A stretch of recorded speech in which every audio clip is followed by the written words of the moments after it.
Ladies and gentlemen, hello and welcome to our English news edition coming to you from Canal Algérie. I'm your host, Maysa Doumas, to the headlines. The World Press Freedom Day is celebrated in Algeria like the other countries of the world amid great achievements and calls of further mobilization to cope with the ongoing challenges.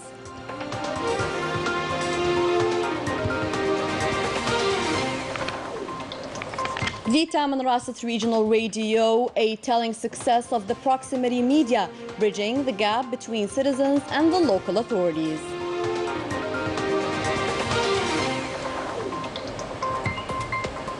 And the Palestinian journalists are bearing the brunt of the Zionist exactions to deter them from accomplishing their noble mission.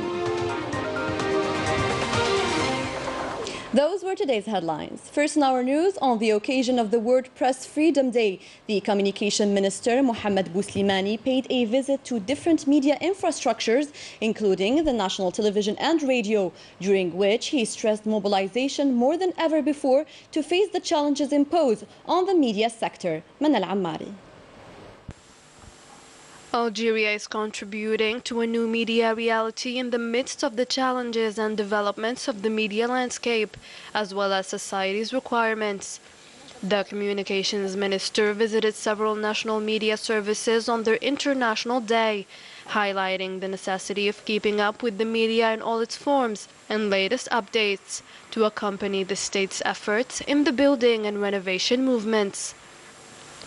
الأمنية تاعنا باش الصحافة تاعنا كل الصحافة ترافق. We hope that our press will accompany the state's efforts in all areas, namely the economic, cultural, and scientific fields, to name a few. That is the role of our national press, which is not limited to Algeria only. We would like to promote Algeria's image internationally. In front of these accelerated digital transformations of information communications technologies, the minister called to keep up with it, to counter campaigns targeted at Algeria. We're facing cyber attacks. Even foreign experts stated that Algeria is one of the countries exposed to cyber attacks.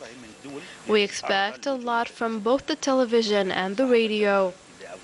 The Communications Minister at the television and radio headquarters took stock of the situation and the ongoing efforts made by the journalistic and technical teams to send a purposeful media message.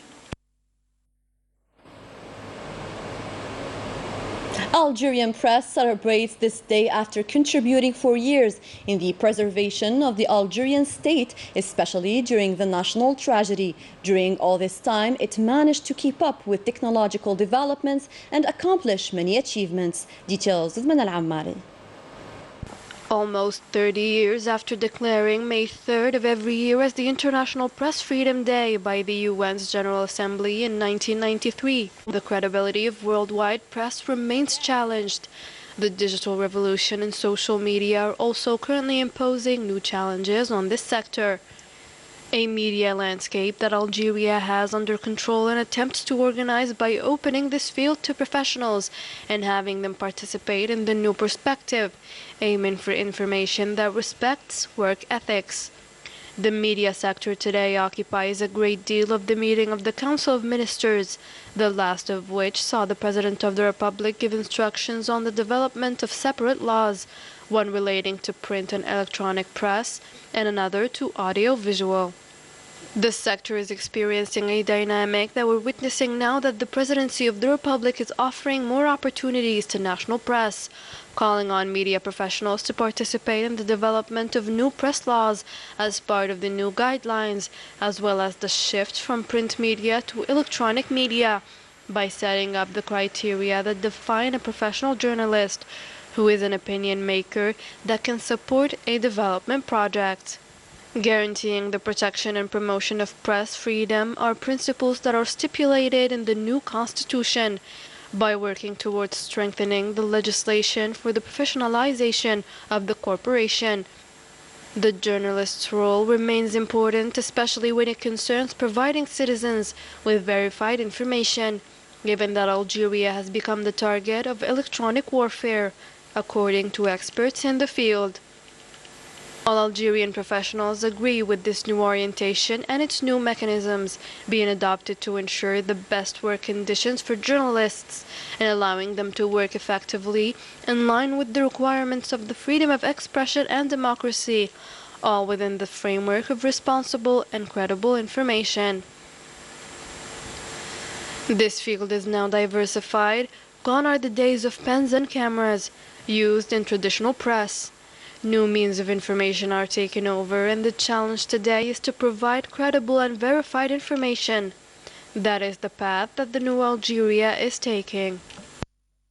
The information has made progress through the time, and it has become even closer to citizens. An example of this are local radios and television channels, like in Tamanrast province, where the Ahagar radio is a platform for citizens to express their concerns and preoccupations. Details with Leticia Sidqawi. Their role as a local media is undisputable. They are the regional radios, a real channel of expression for our fellow citizens. Here in the province of Tamanrast, the Ahagar radio offers rich programs with the aim of getting closer to the listeners and transmitting their concerns to the concerned authorities. We are proud of the achievements of the Ahagar radio. Since it was launched, it contributes to raising awareness among youth. The radio of Ahagar offers programs in Arabic and in Tamazight and sometimes even in Hausa to be able to disseminate the full information to listeners in the region. We have development programs in Arabic and Tergi that talk about the preoccupations of citizens in different domains. The radio is present in local and international events. We had an important mission during the COVID period. We were active through different shows to raise awareness in Arabic, Amazigh and Hausa for our listeners residing in Tamanrast. Algeria has set up a broadcasting center under Algerian television with an aim of diversifying and ensuring local information. Through this center, we have gotten closer to the citizen by transmitting all the information to them, strengthening the local media in the province of Tamanrast but also everywhere, a strategy adopted by the government to guarantee an efficient public service that listens to fellow citizens. The Mujahid or war veteran Ali Amghoud died at the age of 95. He was an officer in the National Liberation Army and an activist in the national movement. Following this difficult ordeal, the Minister of Mujahideen Laïd Arbiqa presented his sincere condolences to the family of the deceased and the revolutionary family. He also highlighted the sacrifices of the deceased during the National Liberation War. The burial ceremony will be held in the village of Eit Waret in Tizi Ouzou province. During the celebration days for Algerians, images of solidarity and union among the various segments of society are quite noticeable, which reflects the President's keenness to fortify and consolidate the inside front by responding to the aspirations of all Algerians. Details with Leticia Sidqawi. It is not new for Algerians to gather around the truth on their happy days just like on their sad days. There is no benefit for us without our unity, and no money in the world can replace our union. Love and unity run in our blood because we all hail from one place with one certainty called Algeria, a genuine certainty that the President of the Republic, Abdelmajid Tebboune, made sure to consolidate since he was elected President of the country, where he succeeded to unify the nation and fully listen to all categories of society, except for those who have refused and turned their back on the call of their country and became traitors. A president that never called for marginalization and discrimination, only for unity with an always extended helping hand, using all his wisdom to unify all the parties on the inside and on the outside, even those who weren't always in agreement. The characteristics of the new Algeria relied on strong constitutional institutions that are also representative, where youth played a big role and where women were strongly present, and where the people of knowledge were highly appreciated, even those who've lost the way. Their place is always preserved in today's Algeria that needs all of its righteous citizens for peace and welfare ahead of the 60th anniversary of independence. Ramadan has just ended, yet the faithfuls are keen to accomplish the 6 days of Shawwal, an extra fasting, the reward of which is tremendous. Report by Rania Al-Bahri. Many Muslims are keen to fast for 6 days after Ramadan in the month of Shawwal. According to the Prophet Muhammad, peace be upon him, the reward of this fast is equivalent to that of a lifetime. Some fast 6 days in a row, others prefer to fast every 2 days. It's according to the capacity of each one. I hope that God will accept our fast of the month of Ramadan, as well as our prayers on the 6 days of Shawwal. Following the Sunnah or the Prophet's tradition, fasting the 6 days of Shawwal opens one of the doors of paradise to you. The Prophet Muhammad, peace be upon him, said, "Whoever fasts Ramadan followed by 6 days of Shawwal is like someone who fasted all time." The Prophet explained in the previous hadith in these terms, "The one who fasts 6 days after the breaking of the Ramadan fast has completed the year." It's a proof that the one who accomplishes a good deed will see it multiplied by 10. 1 month is the equivalent of 10 months, and 6 days are worth 60 days of Lent, which means 2 months. Far from being an obligation, the fast of 6 days of Shawwal after fasting the month of Ramadan is a strongly recommended sunnah merit, of which is to generate the reward of the one has fasted the entire year. On the occasion of the World Press Freedom Day, the Palestinian Prisoners Club highlighted the ongoing arrests of Palestinian journalists by the Zionist entity forces that keep hiding their heinous crimes and violations to deter the Palestinian journalists in accomplishing their daily noble mission meant to display the Zionist brutalities. During this festive period, sweets remain a must on Algerian tables. Let's discover the masterpieces made by Yasmin, an engineer who changed her profession to become a cake designer. Rania al-Bahri once again. For an afternoon on the eve of Eid al-Fitr, we met Yasmin, artist and craftswoman, mother of 2 children. She switched to baking, a common life hobby where passion is always queen. Basically, I'm a business engineer. I worked in medical delegation, so before starting to bake cakes, I did everything related to medical wholesale, doctors, pharmacists.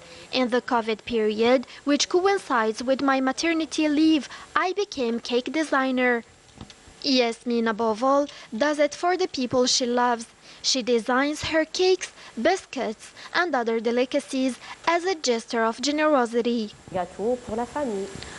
I started making cakes for the family just for having fun. I never thought of selling them until the day I had my first order that my mother-in-law brought it to me. What motivates Yasmin is to become a chef and constantly reinvent the pastry.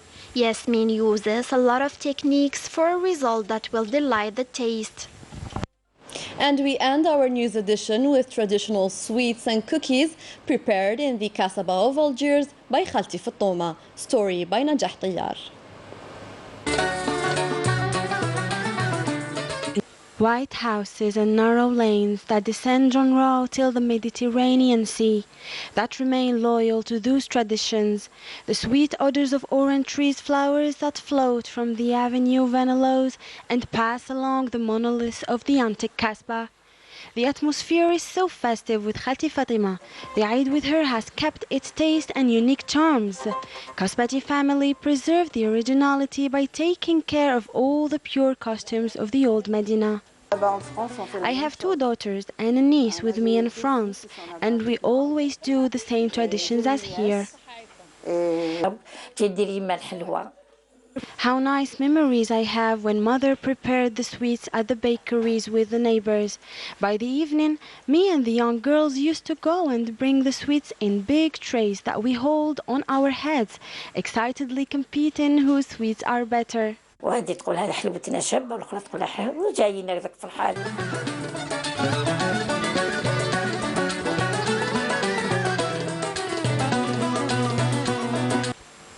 Till this day, Khalti Fatima carries fragments of the beliefs and traditions of the fascinating past that shaped the identity of the inhabitants, especially the ones related to the sacred day of Eid al-Fitr.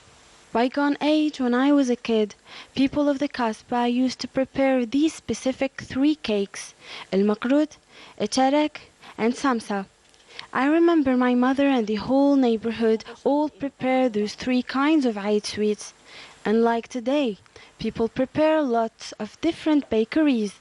Now, I'm the one who prepares the dough of the makrut, and someone with me fries the pieces and dips them in the honey. We left the precious Khalti Fatima wishing a long, happy life to our guardian of traditions.